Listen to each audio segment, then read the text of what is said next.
si George. Looks like her father. May mindset din siya na same kay Eric, and then yung attitude niya, he will do anything talaga na makuha niya yung gusto niya. My father inspired me to do it, be brave. My father inspired me to be brave and always do the right thing. Before kasi, si Eric talaga, yung late husband ko, ang very active. Yung hindi ko lang talaga makakalimutan na sinasabi niya is, we only live once. So hindi lang dapat mentally strong kami, dapat also physically we are strong para we can do more. We can do things na we enjoy. So yun, punta kami dun sa Santo Tomas for the trail run. Kami family, couple of hours passed by na wala ko narinig from him. And then they told me na heat stroke siya. I did not just lose my husband, I also lost my best friend. So I have to grieve for my best friend, and I have to grieve for my husband, and I have to grieve for the father of my child, our only child.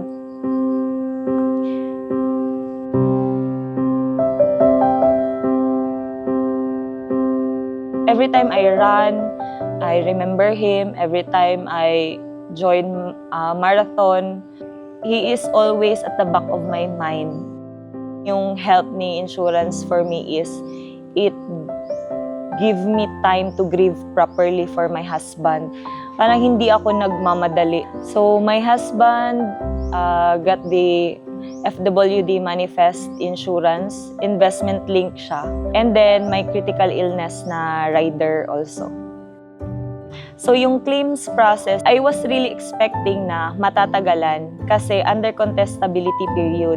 Barely 5 months kasi yung insurance policy ni husband. Nakuha ko yung 2.5 million talaga in a short period of time. I'm always thankful kay FWD. FWD is really true to their promise. So isa sa pinaglaanan ko ng claims na yun is the pagpatayo namin ng pickleball court. If Eric would still be here, he would also love to have a pickleball court. Yun na din yung banding namin ni George. Tuwing naglalaro ako, I can meet new friends, and that's what I'm really thankful for. I want George to still be physically active, lalo na sa gusto yun ng papa niya. It reminds me of him, and I am happy that he taught me everything. If he can see us right now, I know he will be happy. Kasi yun lang man din yung goal niya, kahit nung buhay pa siya, to see us happy.